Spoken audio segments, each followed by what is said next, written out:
His sister was mercilessly beaten by the beach, so he decided to take her revenge, going against all odds.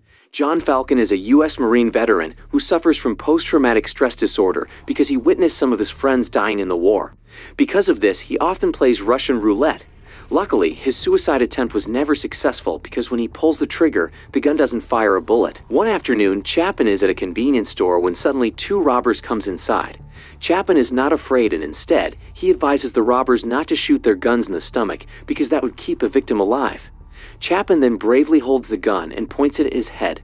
While the robbers are confused by his actions, Chapin beats the robber unconscious with the tip of a gun.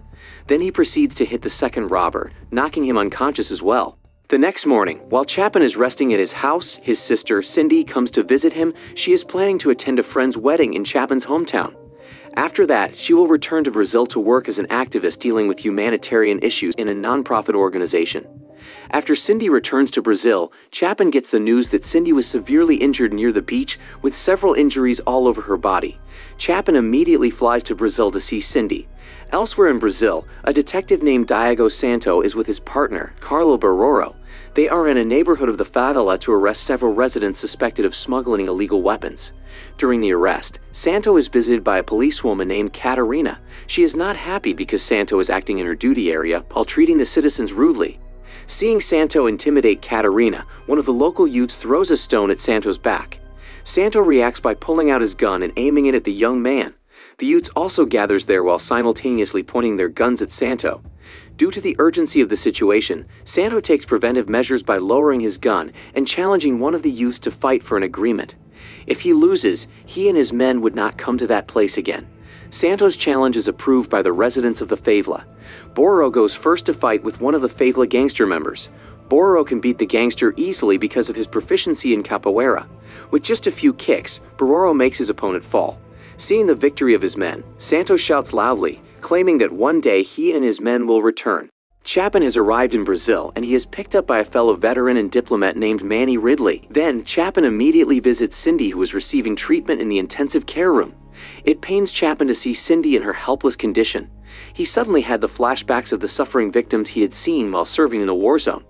At the hospital, Ridley introduces Chapin to Santo, who is in charge of handling Cindy's assault case. Ridley convinces Chapin to stay calm and leave everything to Santo. However, Chapin insists that he wants to be involved in the investigation. He asks Santo to take him to the crime scene where Cindy was found. When Chapin arrives at his destination, he is introduced to Catarina. With quick reflexes, Chapin grabs Catarina's gun and aims it at a car because he heard an explosion coming from the car's exhaust. Seeing Chapin's movements, Santo realized that Chapin is no ordinary man. He asks Catarina to keep an eye on Chapin. Next, Catarina takes Chapin around the favela area and explains about the people who live there. Catarina points out that several public facilities such as health clinics, schools, and government offices were all financed by illegal businesses. The citizens were forced to do this because the government never paid any attention to them. This has created a dilemma for Catarina, who works in law enforcement, because if she catches drug dealers, smugglers, and criminals, it is tantamount to giving suffering for the citizens of the town. After showing Chapin around the favela, Catarina leaves him alone by the beach for a moment. Chapin is curious as he monitors his surroundings. From a distance, he sees a group of suspicious young people. He follows them elsewhere, and he is very surprised when he sees that Cindy's necklace is around the neck of one of the youths, named Cuca. Chapin asks Cuca where the necklace came from, and Cuca, who could not speak English, didn't answer his question and instead showed a gesture to challenge him to a fight. The fight is inevitable, and Chapin is ganged up on by several youths. With his bare hands, Chapin attacks them one by one. Even when Cuca attacks with a knife, Chapin is able to dodge his attack easily and snatches the knife. Then, he points the knife back at Cuca. Suddenly, Catarina appears while pointing a gun at Chapin, causing him to lower the knife he had placed on Cuca's neck. Catarina translates Cuca's words and tells Chapin that Cuca is one of Cindy's friends. While showing his sister's photo with Cindy, Cuca explains that Cindy had given the necklace directly to his younger sister.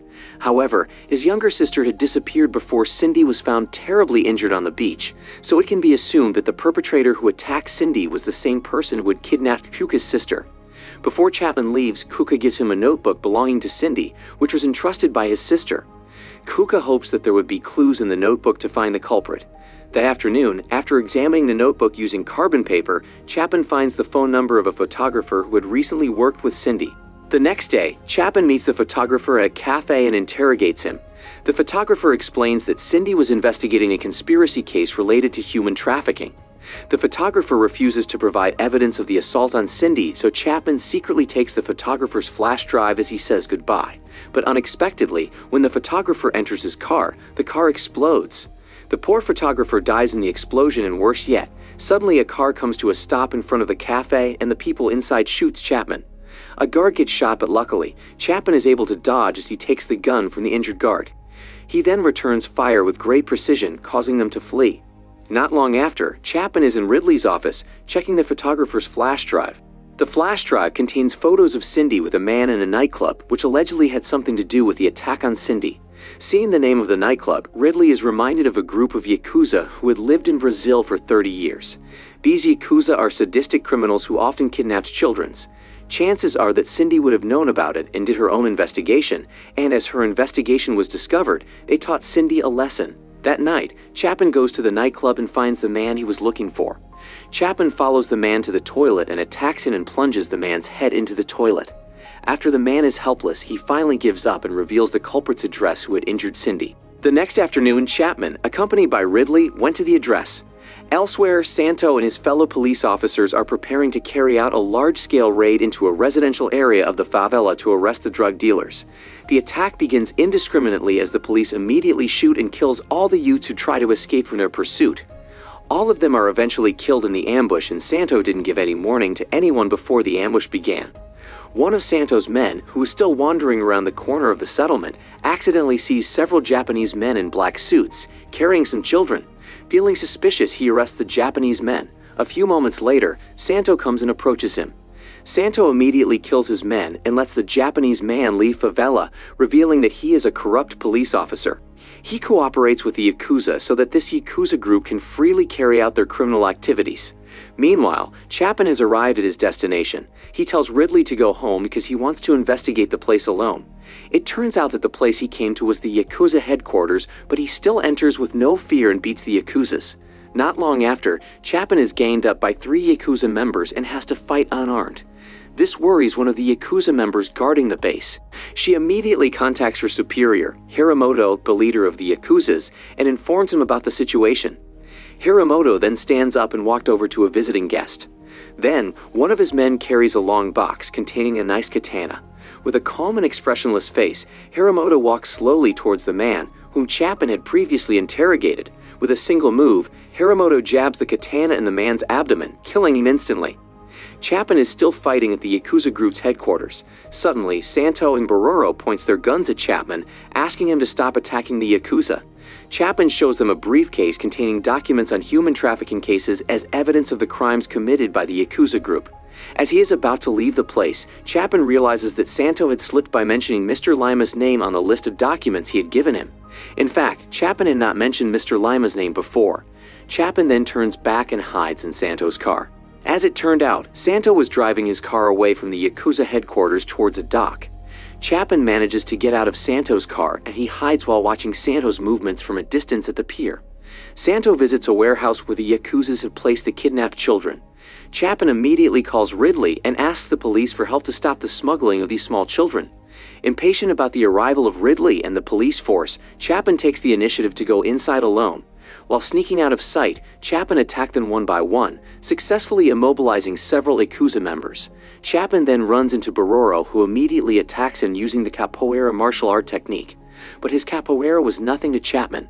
Bororo falls to the ground after receiving a heavy blow from Chapman. Then Santo comes out, but it turns out that he didn't have good martial arts skills. Chapman can dodge Santo's attacks easily, but then Bororo gets back up and he and Santo attacks Chapman together. To make the situation worse, Hiramoto also comes there and helps them fight Chapman with his katana. But again, Santo and Bororo are easily knocked out by Chapman, and then he confronts Hiramoto. But because Hiramoto uses a katana, Chapman takes 2 iron rods to attack him.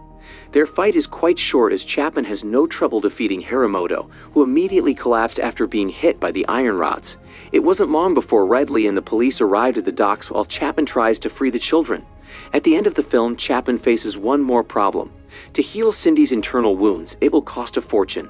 Luckily, Ridley is willing to help pay for Cindy's treatment only if Chapman is willing to join the State Department as an agent under the pseudonym Falcon, the name he used while serving in the military. Having no other option, Chapman agrees. Subscribe to see more videos like this, turn on notifications, and leave a like to help the channel out. Thank you for watching.